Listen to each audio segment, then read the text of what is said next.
Foi. Motivation. Surpassement. Fortifiez votre intérieur avec le moment de foi. Et la Bible dit au chapitre 18 d'Ézéchiel, au verset 19, le suivant. Chapitre 18, verset 19. Vous avez trouvé? Je peux lire. Vous dites, pourquoi le Fils ne porte-t-il pas l'iniquité de son Père? C'est que le Fils a agi selon la droiture et la justice. C'est qu'il a observé et mis en pratique toutes mes lois. Il vivra. Voyez, Église, parce que beaucoup de personnes à l'époque, elles tâchaient des familles. Elles ciblaient des familles. Oh, cette personne, elle est comme ça. Ses enfants seront comme ça. En plus, comme Dieu il parle que l'action de la malédiction, elle se prolonge jusqu'à la 3e et 4e génération. Qu'est-ce qu'il arrive? Les personnes avaient ça dans la tête. Et Dieu il dit, vous dites, pourquoi le Fils ne porte-t-il pas l'iniquité de son Père?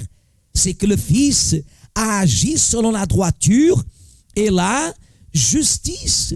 C'est qu'il a observé et mis en pratique toutes mes lois, il vivra.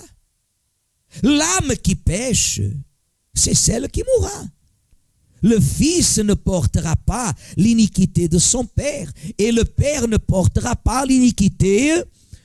La justice du juste sera sur lui, et la méchanceté du méchant sera.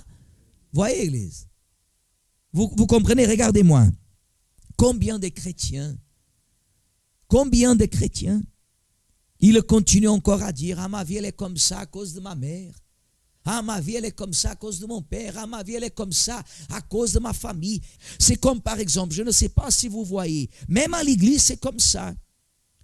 Les personnes naturellement, elles se regroupent facilement. Mais vous ne voyez pas une personne qui est juste et qui vit dans la pratique de la parole de Dieu se mélanger avec quelqu'un qui a une pratique contraire à la parole de qui? De Dieu. Vous ne voyez pas. Si le méchant revient de tous les péchés qu'il a commis, s'il observe toutes mes lois et pratique la droiture et la justice, il vivra, il ne mourra pas. Toutes les transgressions qu'il a commises seront oubliées. Il vivra à cause de la justice qu'il a. Vous voyez, Église, le bénéfice de la justice. Dieu, il parle ici. Regardez comme il est important. Il dit au verset 22, toutes les transgressions qu'il a seront quoi? Peut-être, imaginez, vous me connaissiez, quelqu'un a parlé de mon erreur dans le passé, mon péché, ce que j'ai fait, mon mauvais comportement. Mais si j'ai payé le prix de ma désobéissance, et si j'ai abandonné l'injustice, et la miséricorde de Dieu m'a été favorable, mes péchés seront quoi? Oubliez, Dieu, il me pardonne. Mais la personne doit, qu'est-ce qu'elle doit faire? Abandonner l'injustice. Si la personne, de temps en temps, c'est vrai que c'est pas ce que je voulais, ça veut dire que votre nature est toujours charnelle.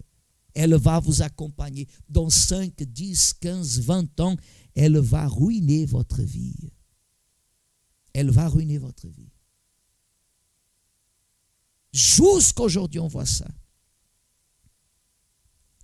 Lorsqu'à vrai dire, voyez ce que Dieu nous donne, verset 23, ce que je désire, Dieu le dit, ce que je désire, est-ce que le méchant meure? Il questionne, ce que je désire, est-ce que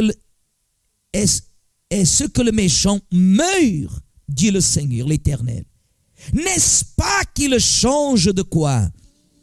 Et qu'il vive? Verset 24, si le juste se détourne de sa justice et commet l'iniquité, s'il imite toutes les abominations du méchant, vivra-t-il? Toute sa justice sera comment? Parce qu'il s'est livré à l'iniquité et au péché. À cause de cela, il mourra. On a déjà vu ça à l'église. Quand la personne commet une erreur et elle confesse l'erreur, elle est pardonnée. Parce que si Dieu pardonne, qui sommes-nous pour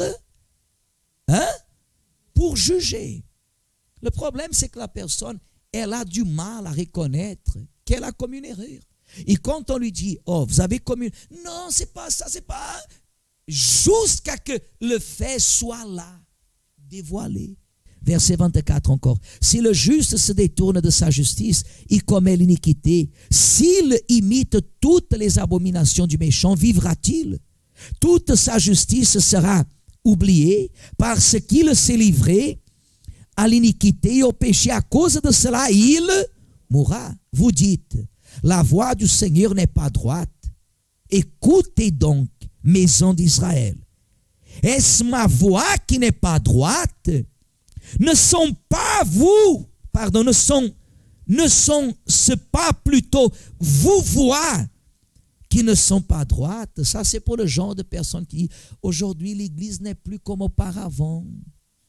Avant, l'église était différente. Ça, c'est le genre de personnes. Ah, auparavant, l'église, c'était différent. Les personnes, elles étaient unies. Les jeunes, elles étaient unis. Les ouvriers étaient unis. L'amour était là. Aujourd'hui, l'église, elle a changé. Elle ne voit pas que qui a changé, c'est elle. Pour elle, tout a changé. La seule qui a raison, c'est la personne. Elle vient à l'église et la parole de Dieu lui fait mal parce qu'elle est dans l'injustice.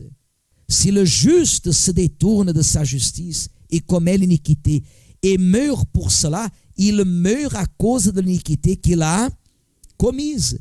Si le méchant revient de sa méchanceté et pratique la droiture et la justice, il fera vivre son âme. S'il ouvre les yeux et se détourne de toutes les transgressions qu'il a commises, il vivra, il ne mourra pas. La maison d'Israël dit, la voix du Seigneur n'est pas droite. Est-ce ma voix qui n'est pas droite, maison d'Israël? Ne sont-ce pas plutôt vos voix qui ne sont pas droites? C'est pourquoi je vous jugerai chacun. Selon quoi? Selon ses voix. Maison d'Israël, dit le Seigneur l'Éternel. Revenez et détournez-vous de toutes vos transgressions afin que l'iniquité ne cause pas votre ruine. Rejetez loin de vous toutes les transgressions par lesquelles vous avez péché. Faites-vous un cœur nouveau et un esprit nouveau. Pourquoi mourriez-vous, maison d'Israël? Car je ne désire pas la mort de celui qui meurt, dit le Seigneur l'Éternel. Convertissez-vous donc et vivez. Église, regardez ici.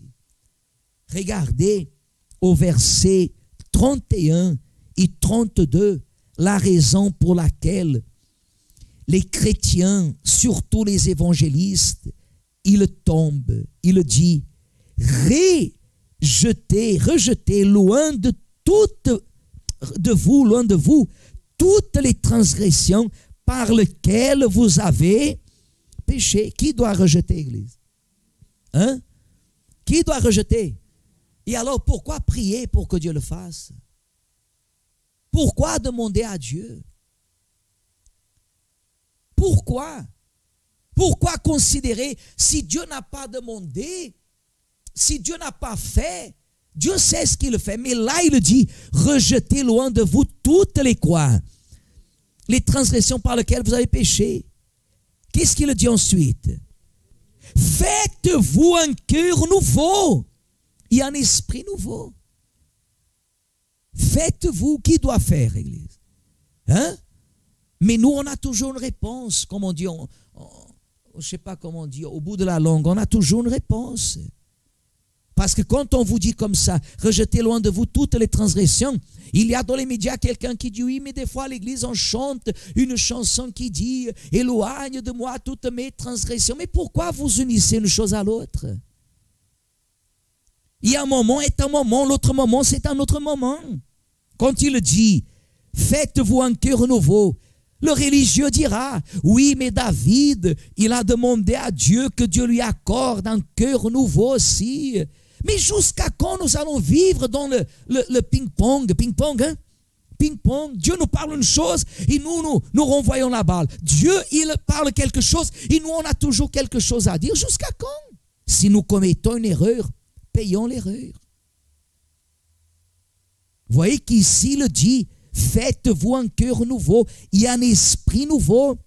Pourquoi mourriez-vous, maison d'Israël? Alors Dieu nous donne la responsabilité de changer, de mettre en pratique